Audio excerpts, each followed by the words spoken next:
It's an old barn. Some people would call it a relic. It's part of an era that maybe has gone by.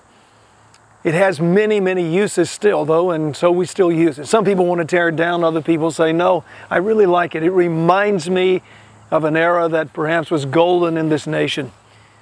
A throwback to times when we didn't lock our doors, when everybody knew everybody in the community, when we shared together so many wonderful things. Barns were used to house animals, to house farm implements, and then at times they were used for meetings, even square dances. Lots of meaning, lots of uses. A bygone era.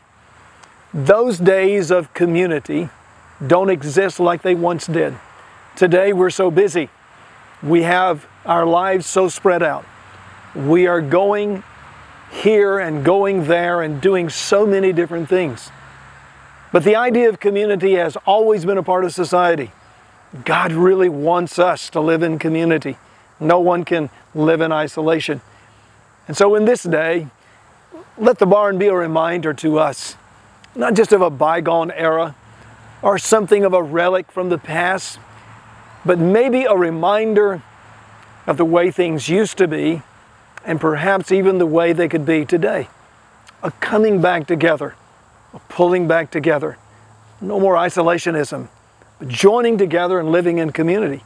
Because it's in community where we find strength, where we find unity, where we're able to encourage and lift up one another.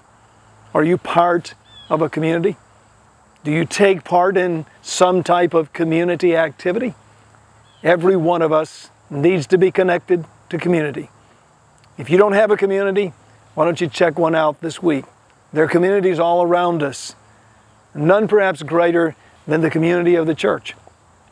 We'd like to invite you to come and join this community and be a part of the many small communities within the church.